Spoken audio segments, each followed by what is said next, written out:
Hi, welcome to another episode of Creative Spark. Today we're talking about rigorous performing arts training. Is it worth the sacrifice? Creative Spark. Episode 8. Rigorous performing arts training. Is it worth the sacrifice? So we're joined today by Alex and Svenja, two completely different perspectives in the world of the arts. Alex comes from the drama background, Svenja comes from a dance background. So hopefully we're in for a very interesting chat. So Svenja, would you like to introduce yourself?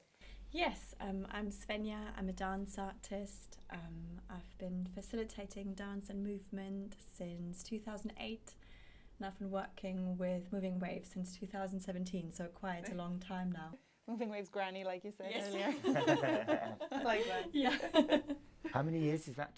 So you started Moving Waves 2008? Or No, facilitating 2008? Yes. Right. In Germany, I did a dance teacher training between 2006 and 2009, and during that training, I started Wow. teaching and facilitating dance. Oh, fab. Yeah. Yeah, that's great. And you teach ballet, contemporary dance, creative movement. Yes, so I facilitate children's ballet, contemporary dance, creative dance and movement, and actually all classes that I do, doesn't matter what age group I work with or what sort of context, if it's a school or in a dance organisation or an occasional workshop.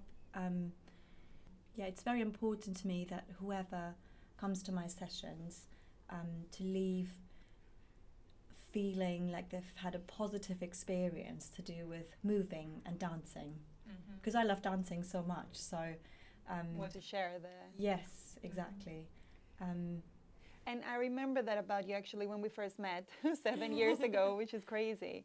I do remember that you had a very strong value, a very strong idea about, how dance should be positive and how, everything that you just spoke about, basically having that freedom and improvisation and finding your true voice through dancing, which is something that really resonates with me and with Moving Waves as well. I always speak about how important the arts are and how everyone can dance or act, and everyone should be involved in the arts.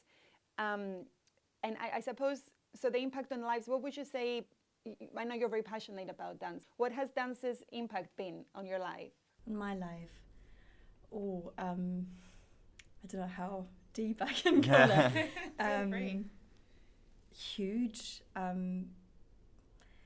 I tend to even say sometimes that it changed my life,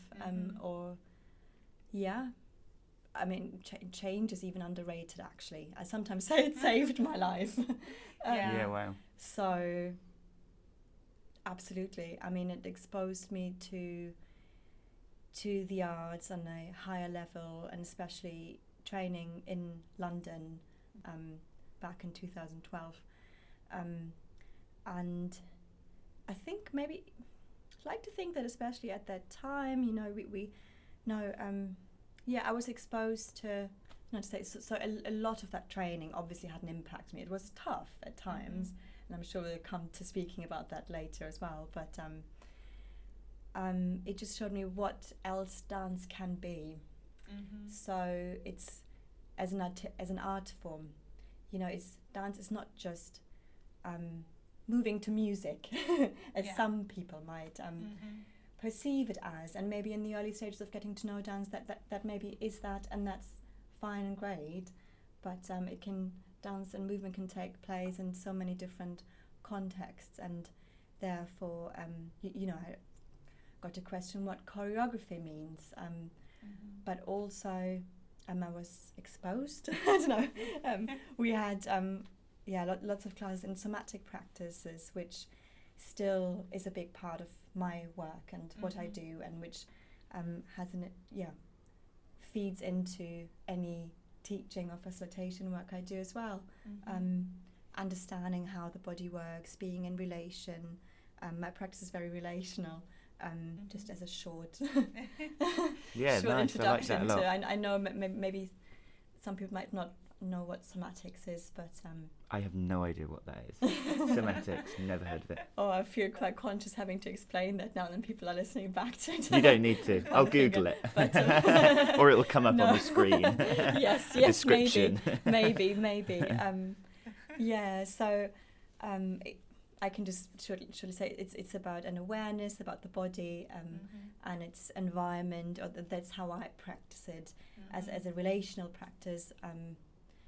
So I'd say that the sessions or classes I do are relational, in that I see, okay, who have I got in front of me? So of course I've done maybe a session plan or thought about what I'm going to do, but it can instantly change depending on who's in the room, what do they bring outside of the context of the class and the context of dancing, which can have an impact on, how the hour or however long a session is will be. And I don't even need to know what it necessarily is, but just having a sense for there's something, how can I what does the group need, or what does maybe this particular person need to have the best experience. And so, Alex, what would you say the impact has been on your life from drama training? Oh, yes, I didn't No, respond to the question. Similar. I think it definitely changed my life completely. And again, I mean, I'm just going to sort of copy and paste your answer, but change bits for acting.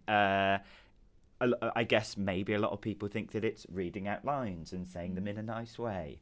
But for me, it allowed me to get in touch with like really questioning how you feel at any given point, not just when on stage or in rehearsal, like in life, going, oh, how did that make me feel, and like thinking about that, and therefore analyzing the psychology, like where did that feeling come from? And you can track it back sometimes a few hours, sometimes a few days, like, oh, I'm feeling like that because someone said that the other day. And that's actually had a really positive impact on mental health and just how I operate day to day. In terms of the acting itself, it's changed my life in other ways, because that's now sort of the world I work in now. And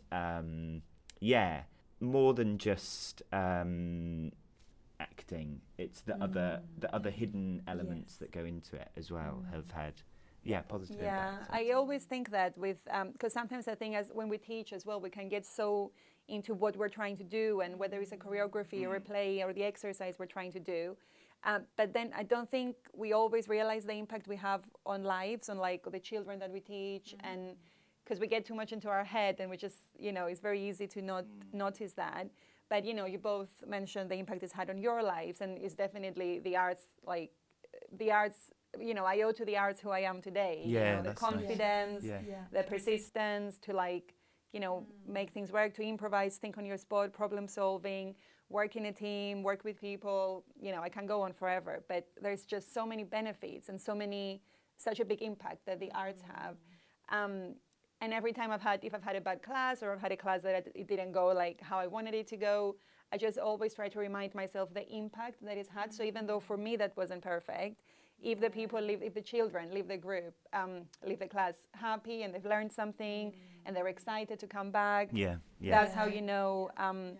And also we've seen it as well, because you've been with Moving Waves since, with the Academy, 7 years, like you said. And I'm sure you've seen as well a lot of your students, not to name anyone, that have been doing the class with you for years. I'm sure you can see the confidence and the change and the evolution in them, especially the ones that do more than one classes. I mean, everybody benefits, even if you do one class a week, even if it's like half an hour. But especially the ones that have been really involved with the arts, you can definitely see, the impact. Absolutely. And I love just seeing them, expressing themselves and feeling, I always think it's a safe space, or it looks like, I love, I love seeing them expressing themselves and just having the freedom to move. And believing that they can move. Yes, exactly. And just experiencing movement. And I always feel, that's just so beautiful that they feel safe and confident to do that, that we provide that safe space for them. And that, it just made me think, listening to you speak, whenever I feel a session hasn't gone well and I speak to you afterwards, you always remind me of, you know, I'm sure they've come back with something. You know, it's the impact we have. It's the, yeah. And they love your sessions. They absolutely love your sessions. So, you know, you can see how much they enjoy being in your class. And I think that's testament to you and the space you give them and the acceptance you give them. And I know, so we spoke a lot of times about our experience in the performing arts and training in dance school, and you know, and I think we've both had quite traumatizing experience in this ideology of like this rigorous performing arts training and how a dancer, for example, is meant to look like, and how a dancer is meant to dance, and this whole idea of chasing perfection, and it's never perfect, and you just have to think like, do your tummy or do your shoulders or your little finger, like all these little details that I think obviously they're important. You know, if you want to have a polished performance, these little details matter, but at the end of the day, you know, you shouldn't have to be chasing perfection. I'm interested to hear, you know, your thoughts as well, Alex, on how that applies into acting and to your experience in acting. But I know, you know, for a fact in dance, we've always, you know, I think things are changing, and I think being part of Moving Waves is part of that change, I suppose. Just that idea that the arts are for everyone and it's a positive environment, and you don't have to be perfect, you don't have to look a certain way to be a dancer. If you want to dance, you can dance, and it's that simple. Like that's I feel very strongly about that. So is that, would you say, is the same in the? Yeah, it's definitely the same but different. Like obviously there's no like physicality that is like the perfect because it's acting. It's different every time, and to be perfect at acting, you have to be not perfect because because that's what you're trying to replicate in life. You're not trying to. No one is perfect, and no one moves perfectly, or whatever. Everyone has their flaws, and so that's what you're trying to get at. But that obviously therefore has. So I guess another similar but different thing is the intensity of drama school is often, instead of you must look a certain way, it is we will break you down to sort of build you up from there so that you are a malleable thing, which I disagree with, that you should never have to drag up someone's trauma or whatever it is because it's acting. It's not real. You don't have to get someone to relive a horrible memory in order to deliver a realistic performance, because it's pretend. Really tough. Yeah. Well, I mean, I was I don't know, lucky enough to sort of see above that and go, I don't buy into it. Plus those techniques don't really work for me anyway, so I was lucky that you know would never have been a tool I could use, because it just doesn't you know, different things work for different people. But yeah, there was certainly some people that were like digging up horrendous memories in order to deliver a performance, and you done exercises can't be, like that. yeah, it can't be healthy. That's so interesting, actually, because it makes me think that you know, your experience of drama school was trying to dig and get towards the trauma, which might happen in dance training as well. But we've been talking about how actually the mere act of training in dance can be very traumatic, especially, you know, talking about ballet. I mean, I've got a degree in contemporary and creative practice, but yeah, doing ballet has been so traumatizing and difficult for us. We've talked about that a lot, because it looks at what the outside, what the outside body looks at, and I'm sure maybe things have changed, but still in institutions, it's been a few years that I've been training, but still my experience was, at least from the you know, within the ballet context of my training, that was more about the outside, what what your body looked like, instead of what it feels what like. the movement actually could feel like. Yeah, and I've had some amazing ballet teachers as well, and you know, some were helpful, but it's been tricky because, you know, ballet still tends to look for, you know, let's say, I'm going to exaggerate there, but 180 degrees turnout, which is the movement of the hip and how much your hips can, your leg can basically turn out in your hip joints, which might be the basic of ballet, but it doesn't mean that if you don't have a big turnout exactly. in your hips that you can't do ballet. But I have a very small turnout to do with how I was born with. Yeah. And I actually love having students that also have a small turnout. You know, because you see yourself in them. exactly.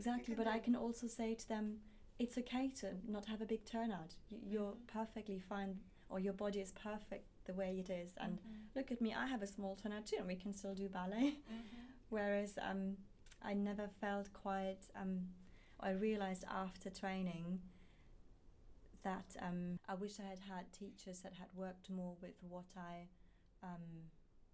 have, or what my body has to bring. And that's what it should be about, isn't it? About the individual in the room and who they are, because not everybody has the same body, and you can't expect everyone's body to look the same when they dance, and everyone has something to offer. So some people might not be the most flexible naturally, but they might have great rhythm, or they might have great energy. Exactly. So many things, isn't it? It's not just how it looks. Yes. It's how you perform, how you enjoy the movement as well. Exactly. And might be quite one might think it's quite contradictory to, having had not the best experience doing ballet myself as a young person, and now I've ended up teaching it as part of my work. But it's because of that I teach it, because I feel you can only change what the world of ballet can be or is from the inside. So 100%. That's a very very nice quote, actually. Yeah. So that's why I teach children's ballet, to build a positive foundation, even if they, let's say, even if they move on to a different place at some point, they still have, I'd like to think, they still have a positive relationship to ballet. I'm just thinking right now, am I promoting ballet there? I'm not sure. I can't. I don't know whether I should sign up or. I'm not. That's the thing, right? I'm not ballet. I'd join your ballerina class. at all. Yeah. Like really not. I just try to But I think use. Sorry, Tina. No, go on. I'm just trying to create something positive from my not so positive experience, and let my actual practice, my creative work, and my work within the somatic world feed into the ballet field. If that I makes think sense. Yeah, I think that's really important. And actually something I realized over the years, so my experience in ballet has been very similar. I started when I was 4 years old, and I was doing it for years.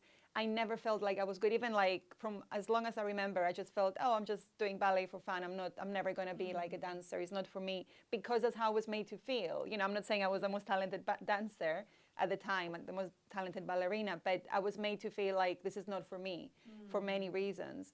And I thought that was always my experience. So I always thought, I do dance, I'll keep doing it, but, I'll never be a dancer. I'll be an actor, or I'll do something else, because I never felt I was good enough. And then, as life is such, we're here today, and I do teach dance, and my journey has been completely different to what I thought it would be. So especially with ballet, when I started entering the teen years and my body started changing, I kind of grew a bit faster than the other girls in my class. And I always felt, I'm too big for this class. I'm not as skinny as the other girls. I'm not as perfect and polished.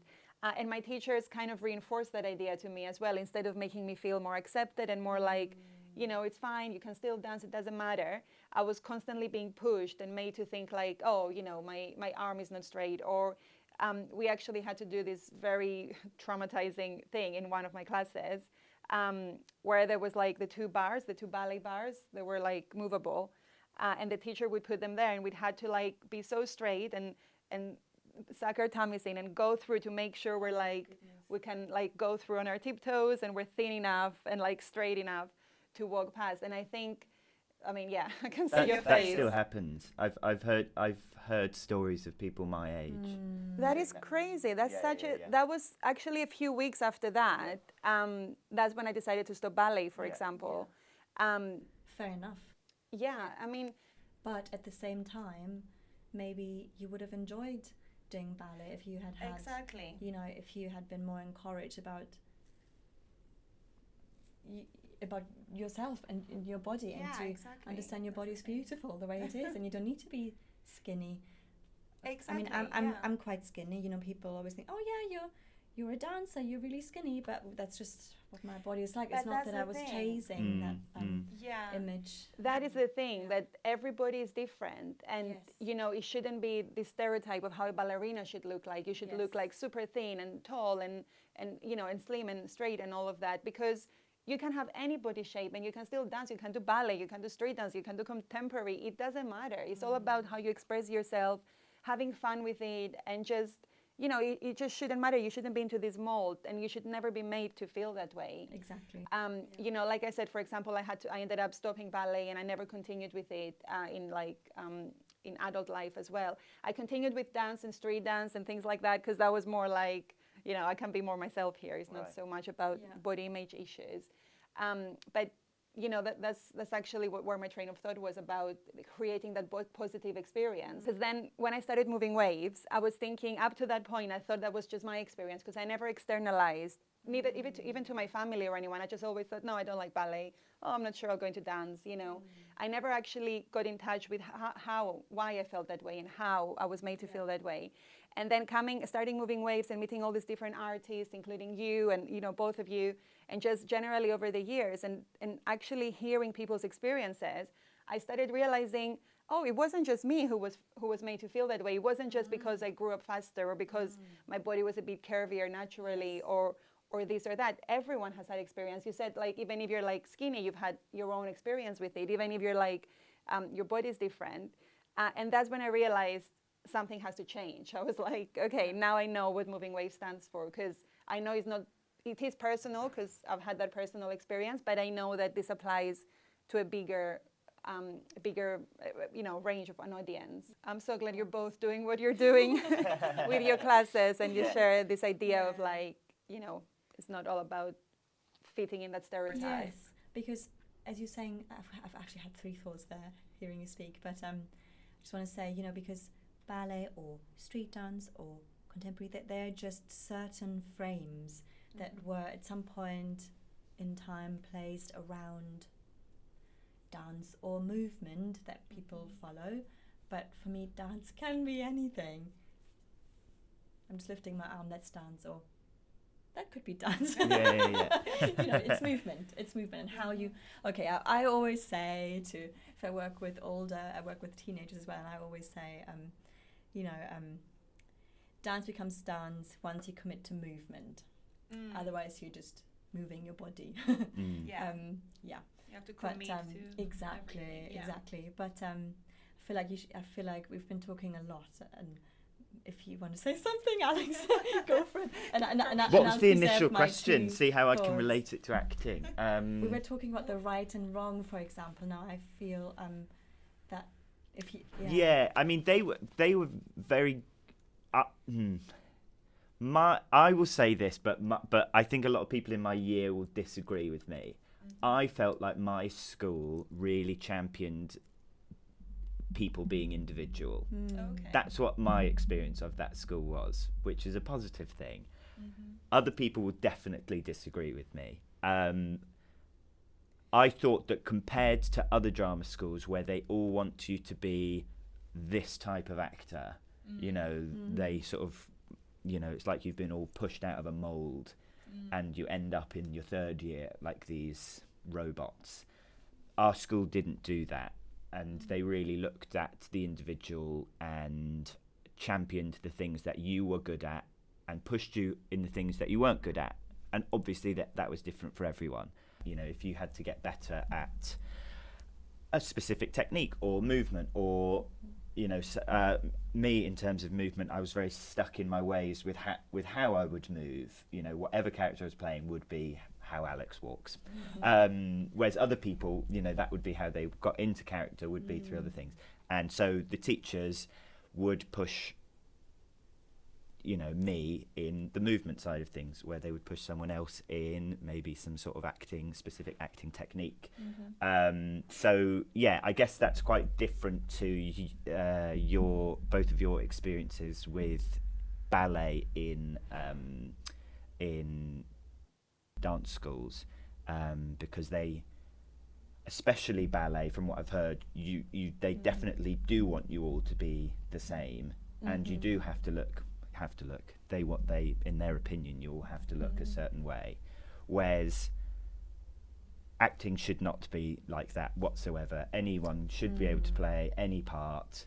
I guess it's a bit different with acting because you can be any age, Yeah. any look, because depending on the role. I mean, you won't get cast in it in a film, for example, if you're, a 12-year-old playing a granddad. Obviously, that's not going to happen. But in drama class, why not? Some of my students come up to me, if we're doing monologues or something, and they're like, "Oh, can I do this one because it's this is the character?" And I'm like, "Yeah, but you're an English 12-year-old. There's no monologues for you, so you can do whatever you want. Of course you can. Because I mean, good luck finding one that is actually you. You won't find one unless you write it yourself. So definitely championing. Just do whatever you want, do it however you want, and we can work together like that rather than. Yeah. Exactly. Yeah. Just with what you give instead of what the teacher has in their mind. Yeah. Because I'm sure you've had as well, maybe you both had, but I've had very strict teachers in my training, and teachers who've been quite blatantly honest about things like, oh, you can't do that, you're not good enough for that, you're not straight enough for that. Or even, and I'm not just talking about ballet, obviously ballet for me has been the worst in terms of like how rigorous and strict it was. But even with other classes, with street dance and contemporary as well, I've very rarely had a teacher to tell me, well done, like, great work. Yes, it always focuses on what you haven't done Yeah. What you can improve and instead then of what was good. You just feel so bad about yourself. It really resonates with me because I just want to say again, I haven't trained in ballet. I've trained in contemporary dance originally. But so my references are, the ballet training that I had during that time and, having worked with different schools and organizations. But I've spent so much time in my life looking at the mirror at the ballet bar, telling myself, I'm sorry to say, but you look terrible, you're doing a bad job, and you're just there. Why do you go to a dance class to feel bad about yourself? Yeah, exactly. It shouldn't be that way. And it limits you in actually learning and actually learning about your body and learning about movement. Yeah. And apart from the issues it creates with like performing and whether you're a good dancer or not, it also creates, body image issues that carry you in life, exactly. eating disorders and lots of other things, like just never feeling like you're good enough in the way you look, never liking what you see in the mirror. And that does come from that training. I mean, to be fair, I think as women as well, I know a lot of women, even if they don't come from dance training, we grew up in the 2000s with like when skinny was like the thing to be, like super, super anorexic skinny. And that's how we grew up. So I think, that probably resonates with lots of women, not just dancers. But I do think it reinforces that even more if you come from the dance world and you're just constantly told, that's not good enough, look better, like do better, always like push your hair back until it hurts, like when you're performing. Just look that perfect doll-like. That's how you should look, not like yourself, And then what, I mean, it's always a question about aesthetic and authenticity. I'm really interested in seeing a person, them, their authentic self in their moving, in their dancing, seeing, okay, what moves them, instead of trying to be something specific.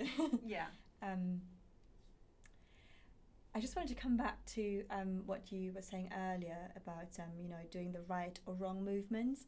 I don't really like to, I try to not think in these terms in my classes, and I just got reminded of that when you were speaking about, that's what you've been told, what I've been told as well. Oh, you're not right, or you're wrong. It's. I feel like there's always about. I want anyone that goes to my ballet classes to have a safe dance practice, and that comes from understanding what the movement is. So again, it's about taking it from the inside rather than the outside. And I feel once you actually understand the movement, then you feel so strong. You can perfect it Then, from there. then the movement's actually happening. Yeah, instead of I'm lifting my arm, but it's okay. Where does the movement come from? So with the level 4 children on Wednesday evenings, we've been looking a lot about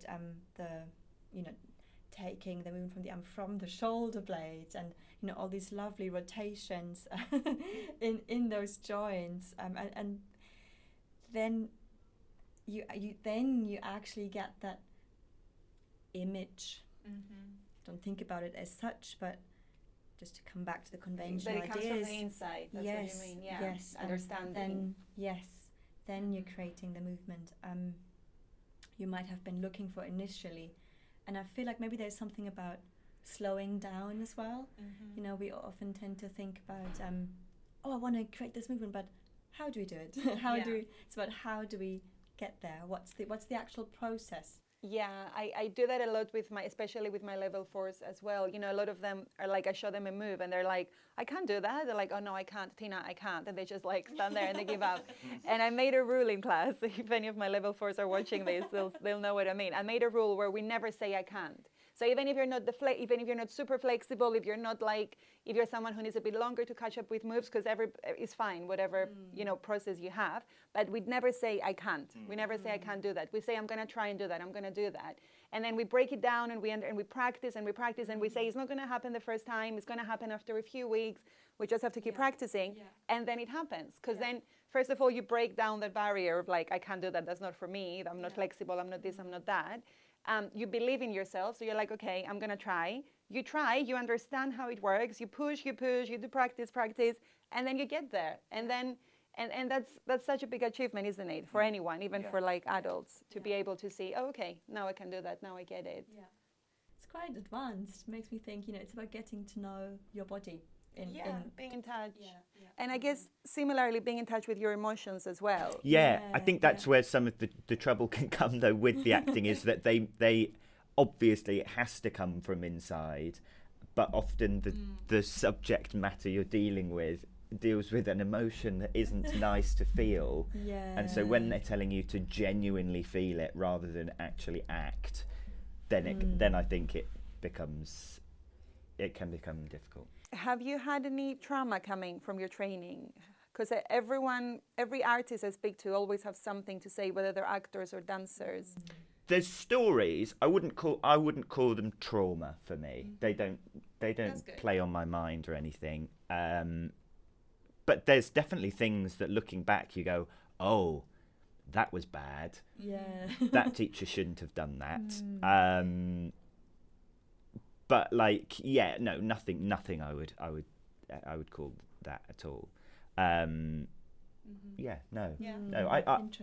think I'm a bit of an anomaly here in the drama school world. I think It's given a great contrast to our experience. I've definitely heard the stories, not necessarily from the school I went to, but all schools, dance schools, musical theatre schools. All of them, because it's very exposing, isn't it? Our jobs, whether you're dancing or acting, you're exposing yourself. You people are looking at you, so there will be some. And sort so of that's why it does need to be exposing in order to, especially for acting. And I only say that because that's my where I've been.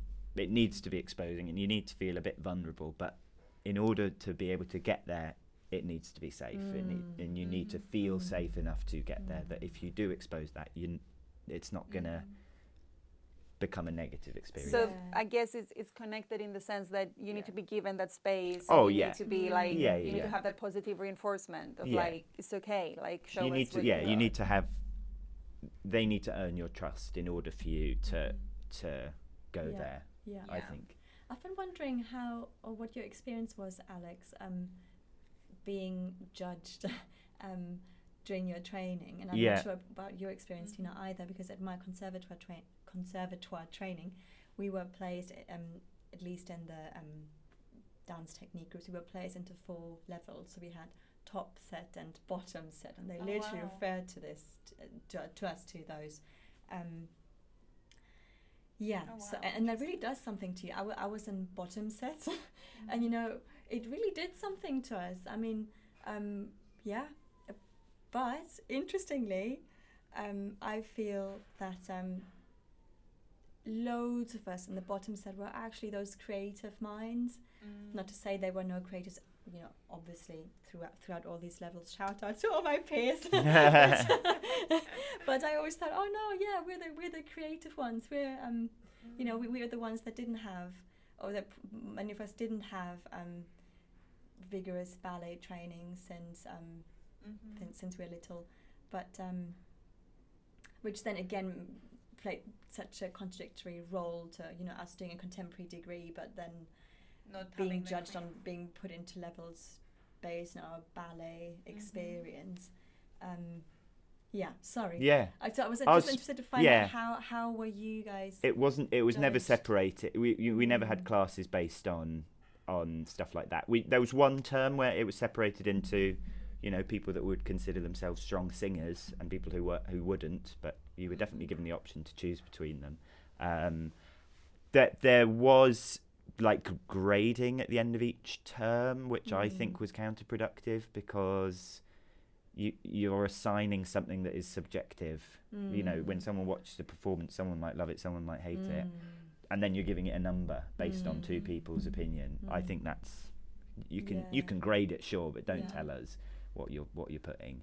And then also going back to what you said before about never being told that you were good and only being told the bad things. Okay, I'll be vague. Someone at our school I didn't know that they thought I was any good. In fact, I thought that they didn't like me very much. And that person was kind of a big dog at the school. Interesting, So- because that's a bit. Sorry to interrupt. Yeah, it's because okay. this is a bit more personal, then, isn't it? Yeah. Well, no, not that they didn't like me. They didn't like my acting or Right, whatever. okay, sorry. And so I never thought that I could be the top one, and so I didn't push myself in that final year to go, I can get I can aim for the best agent because this person is really rooting for me. Anyway, cut to a few years later, and I'm talking to a director friend who had taught me in third year, and he said, no, that person was gunning for you the whole time. Oh. And I was like, well, why didn't they just say that one time? And because that would have changed the impact, that would have changed my outlook on that year. And I was already confident, but I would have just had that little bit more to go, oh no, I can shoot for the big ones. Yeah. And It's all about being but encouraged, isn't if it? that Yes, person had just said exactly, like exactly. one little thing, Yeah. I would have, Aw. yeah. That really resonates with me. Good. Sorry, Tina, you were about to say something. No, I was just going to say that, like I always make a point, like after every class, I'm like, well done, guys, great class. And like, I just always make sure that they know I think they're good and I believe in them because I've had, we've all had experiences where we haven't been taught that. And like you said, it just makes such a difference to be given that positive. And even though some of the students might not even like react, they might be like, they might not believe it or whatever, but they do carry it with 100%. them. Even if it doesn't look like you've given them like a big moment. They do go home and they think, actually, Tina said I was good today. I can do it. I'm going to go back next week and keep trying. Yes. And again, that's the base of being able to learn and develop and grow. And yeah, what you said, Alex, that really resonates with me because throughout those 3 years of conservatoire training, I just thought, I'll never be a dancer anyway, and then it came to the final year, and people were going to auditions or thinking about doing a postgrad or and I actually left the training thinking, I'm going to drop dance and I'm going to be an artist in the fine art world. And I did actually have a graduate residency after for a year at an art gallery, which was great. But that then in return, so I'm drifting a bit, but that in return made me actually realize how much I love dancing and everything. But so and I remember a situation being in the cafeteria of the building, and it was towards the end of the year, and one of my teachers approached me and asked me, "Oh, Svenja, so what are you going to do after you finished. Are you going to audition? Are you auditioning at the moment? And I felt so like surprised that he asked me because you didn't even cross my believe. mind that I would go and audition, because I thought, oh, I'm not going to get in anyway. Yeah. That's not. Yeah. You shouldn't have been Yeah. left to feel that way. Yeah. 'cause- Obviously. But it was at the same time, it was nice to hear that, you know, that one person thought I might I might do it, because he then followed up with saying, you know, I think you were amazing in that piece last year, you performed, and yeah, that's nice. And you know, I don't know if you had this, that makes me think as well, Tina, I don't know if you had a similar experience. You know, when you think you're actually not good enough, or not good, or you're not doing a good job and you're dancing. I've looked back at videos of myself during my training, and I think, wow, I was so great. I was such a great dancer. Yeah. And I can't dance like that anymore. I mean, okay, of course, I'm better at different elements now, because obviously I've matured, and you know, I'm much more settled as an artist, and you know, as a facilitator. Yeah, I just thought, why didn't no one tell me? I know. Yeah. No, 100%. I've had similar situations where I just didn't think I could do something, or I was good enough, and then someone will give me like a bit of like, oh, that was great, you know, Yeah, and then I'm yeah, like, oh, yeah. actually, or like I watch videos as well, especially ballet. I never thought I was good at ballet. I was just doing it up to like, you know, 15, 16. Just doing it on the side. I wasn't making a big thing about it in school. I was like, it's just my little secret, because I'm not a ballerina. And then and then watching videos back and pictures and stuff, I'm like, oh, like, yeah, I could dance, I could do it. Like, I'm not saying I was the most talented ballerina, but I could dance. Yeah, Like, you watch it and yes. you're like, I wasn't as bad as I thought, or I wasn't as, because I always felt really big. I wasn't, like, looking back, I'm just like, I was like so skinny. I was just a bit tall, like in comparison to girls in that class. But I always felt like I was too big. I was like, oh, I'm a big ballerina. I'm not, because in comparison and in my head, and because of the influences I've had, I felt like I didn't belong in there. I was like, oh, I'm just here on the side. But now looking back, I was like, what was I thinking? Like, you know, I wish I still looked like that, sort of thing, you know, like, yeah. So it's all in your head sometimes, and just having that encouragement to someone who believes in you. I remember when it came to our ballet exam in third year, my final year, we had this really lovely teacher, and she said to me, forget about your legs, just focus on your beautiful arms, you know, which kind of helped at that moment, Fair which is kind of enough, a sweet thing to say. But then I also thought, you know, looking back at that video a bit later, I thought, my legs weren't bad at all. At least she gave you one positive. Yeah, exactly. And that, you know, I think we talked about earlier as well, how, you know, comments from teachers can have an impact on you outside of dance class, or, you know, throughout your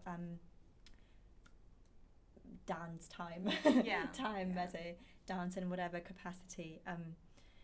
And yeah, it's actually fairly recently I had to be in my 30s to accept my body, how it is, and to understand my legs are great, and I actually enjoy moving my legs now. There's nothing I have to hide.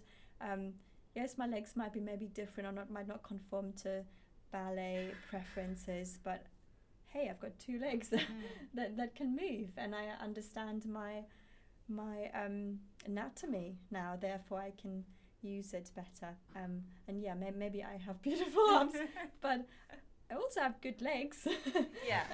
Exactly.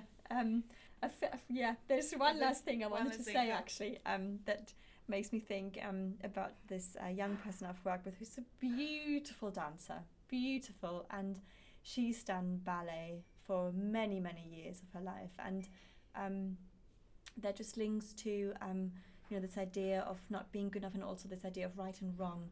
Because when I started working with her as a contemporary teacher, I feel like there was this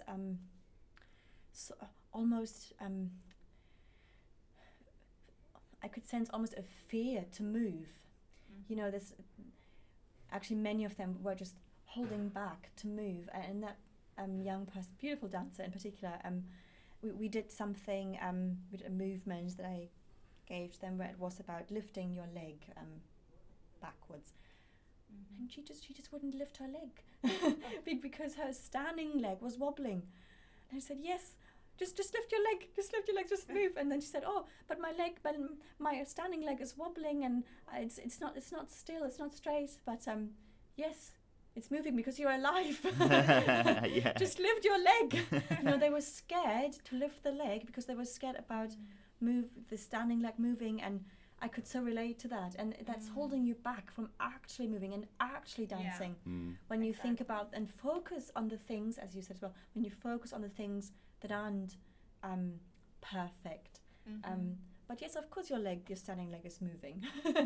That's the idea that comes maybe from the somatic world as well. You're always moving. Your breath moves you. Your heartbeat is moving. Your blood is streaming through your body. You're never still. Yeah. That's great. Yeah.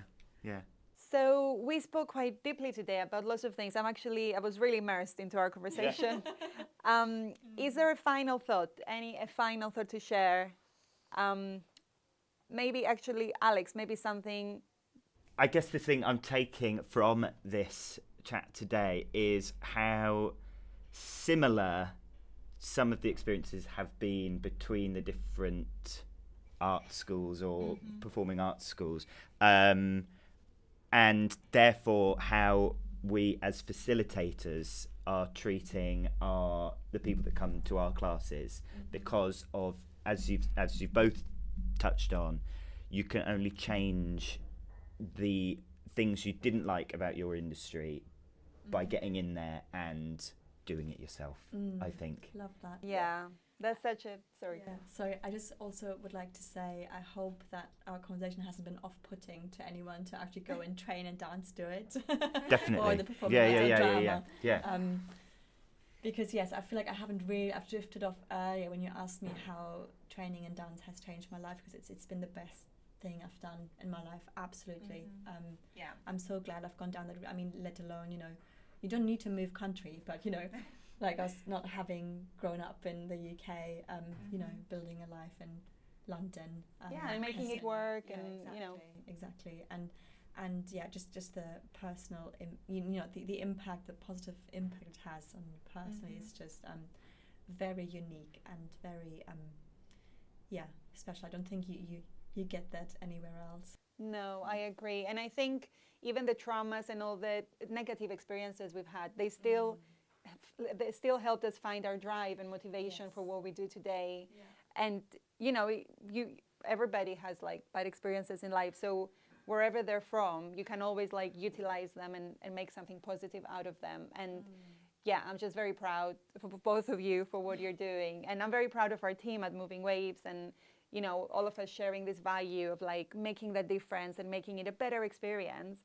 And yes, 100% do it. If you want to go in dance or acting or musical theater, any art form, yeah, like I said, I wouldn't be who I am today without that experience. And it has been some great positive experiences, even though we discussed a lot of the negative parts today. There's been some amazing moments and amazing friendships made out of like these classes and all the memories. And, I'm getting goosebumps just thinking about how much of a big part the arts have been in my life as well. So I think that's quite a positive note to end on as well. Yes. And it's a very touching one as well. Yes. So thank you both. Thank you so much for being here today. And Svenja, thank you for being so open and vulnerable as well about your experience. I think it's really important to share these stories. I hope you enjoyed listening to our podcast today, and see you next time. Bye. Bye.